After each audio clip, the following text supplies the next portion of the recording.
Kisah sahabat mulia Al-Bara bin Malik Al-Ansori. Kisah ini dimulai saat Rasulullah wafat dan kembali ke pangkuan Allah Azza wa Jalla. Saat beberapa kabilah Arab keluar dari agama Allah secara berbondong-bondong, seperti saat mereka masuk ke agama tersebut, sehingga yang tersisa hanyalah para penduduk Mekah, Madinah, Taif, dan beberapa kelompok di sana-sini yang Allah tetapkan hatinya untuk terus beriman. Abu Bakar As-Siddiq tetap tegar menghadapi fitnah yang merebak ini. Dia tegar bagai gunung kokoh yang tak bergeming. Abu Bakar menyiapkan 11 pasukan yang terdiri dari kaum Muhajirin dan Ansor. Dia juga menyiapkan 11 panji yang masing-masing dibawa oleh panglima pasukan tadi. Abu Bakar mengutus ke-11 pasukan tadi ke seluruh penjuru Arab untuk mengembalikan mereka yang murtad kepada jalan petunjuk dan kebenaran, dan untuk menggiring orang-orang yang sesat menuju jalan yang lurus lewat sabetan pedang. Kaum murtad yang paling kuat dan banyak pasukannya adalah Bani Hanifah yang menjadi para pendukung Musailamah Al-Kadzab. Musailamah berhasil mengalahkan dan memukul mundur pasukan pertama kaum muslim yang dikirimkan kepadanya di bawah komando Ikrimah bin Abi Jahal. Lalu Abu Bakar mengirimkan pasukan muslim kedua di bawah komando Khalid bin Walid, yang mana di dalam pasukan tersebut terdapat tokoh-tokoh Ansor dan Muhajirin. Salah satu dari mereka ialah Al-Bara bin Malik Al-Ansori, dan banyak lagi para patriot pemberani kaum muslim lainnya. Kedua pasukan bertemu di daerah Yamamah di Najd. Hanya sebentar saja pasukan Musailamah dan pendukungnya terlihat unggul. Bumi yang dipijak pasukan muslim terasa berguncang pada saat itu. Prajurit-prajurit muslim mulai bergerak mundur dan terjepit, sehingga pasukan Musailamah dapat menyusup ke tenda induk Khalid bin Walid. Mereka mencabut tali dan tiang tenda, bahkan mereka nyaris membunuh istri Khalid kalau saja tak ada seorang prajurit muslim melindunginya. Pada waktu itu, pasukan muslim merasakan bahaya yang sangat besar. Mereka menyadari bahwa jika Musailamah mengalahkan mereka, maka Islam tidak akan berdiri tegak lagi dan Allah tidak akan pernah disembah lagi di Jazirah Arab. Maka terjadilah pertempuran hebat di antara kedua kubu. Pasukan muslim belum pernah menjalani peperangan yang begitu dahsyat seperti ini sebelumnya.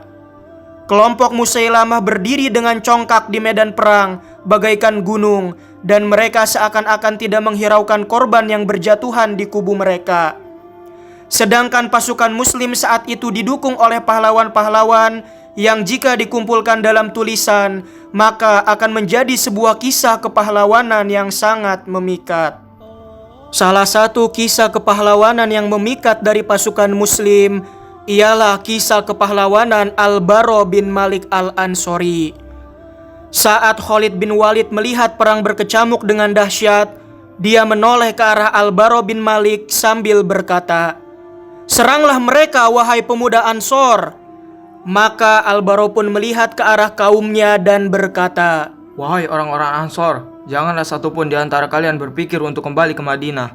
Tak ada lagi Madinah bagi kalian sesudah hari ini. Yang ada cuma Allah saja dan surga."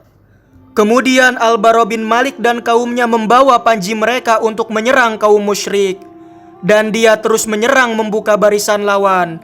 Al-Bara menebaskan pedangnya ke leher para musuh Allah, sehingga Musailamah dan pendukungnya terjepit. Mereka mundur ke taman yang terkenal dalam sejarah dengan sebutan Hadiqatul Maut atau Taman Kematian, karena sangat banyak orang yang tewas pada hari itu. Hadiqatul Maut ini adalah sebidang tanah yang luas dan memiliki tembok yang sangat tinggi. Musailamah dan ribuan tentaranya menutup gerbang taman itu. Mereka semua berlindung di balik tembok-tembok tinggi, dan mereka menembakkan anak panah mereka dari dalam taman, sehingga anak-anak panah bagaikan hujan yang turun deras menghujam pasukan muslim. Saat itu, pejuang Islam yang gagah berani bernama Al-Bara bin Malik maju sambil berseru lantang, "Wahai kaumku, taruhlah aku di alat pelontar dan lontarkan ke arah para pemanah itu. Lontarkan aku ke dalam taman dekat gerbangnya. Karena itu, kalau aku tidak mati syahid, maka aku akan membuka gerbang taman untuk kalian."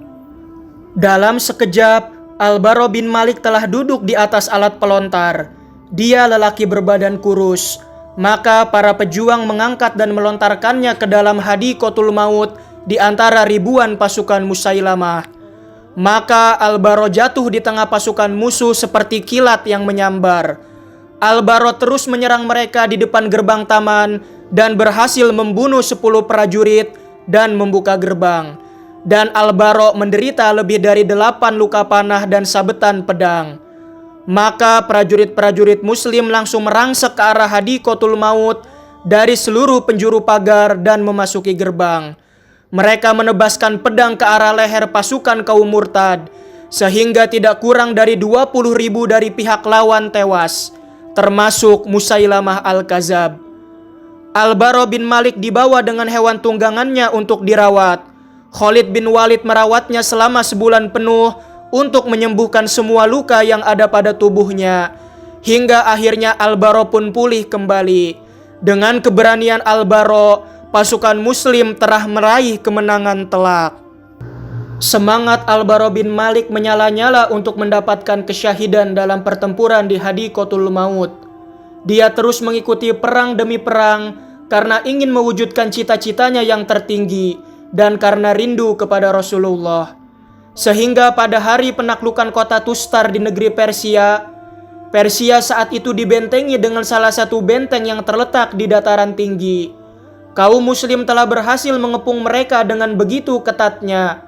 Saat pengepungan tersebut berlangsung cukup lama dan pihak Persia sudah merasa semakin terjepit, maka mereka membuat rantai besi yang mereka ulurkan dari pagar benteng tersebut.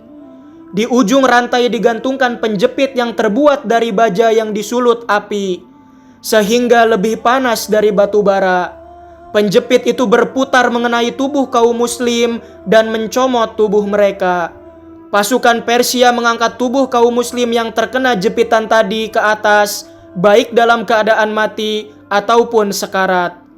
Pasukan Persia yang bertugas menggunakan alat tersebut mengarahkannya kepada Anas bin Malik, yakni saudara Al-Bara bin Malik. Begitu dia melihatnya, Al-Bara langsung melompat ke arah tembok benteng dan meraih rantai yang telah mengambil tubuh saudaranya. Al-Bara berjuang keras untuk mengguncang penjepit guna mengeluarkan Anas bin Malik dari dalamnya. Tangan Al-Bara terbakar dan melepuh, namun dia tidak menghentikan usahanya sampai saudaranya terbebas. Dan Al-Bara pun jatuh setelah hanya tulang yang tersisa dari tangannya tanpa daging sedikit pun. Pada pertempuran ini, Al-Bara bin Malik Al-Ansori berdoa kepada Allah agar dia dimatikan dalam keadaan mati syahid. Dan Allah mengabulkan doanya.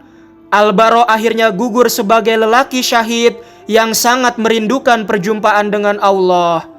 Semoga Allah menyinari wajah Al-Bara bin Malik di surga dan membuat dirinya tenang dengan hidup bersama Rasulullah sallallahu alaihi wasallam. Semoga Allah meridhoi Al-Bara bin Malik Al-Ansori dan dia pun ridho kepada Allah. Wallahu a'lamu bissawab.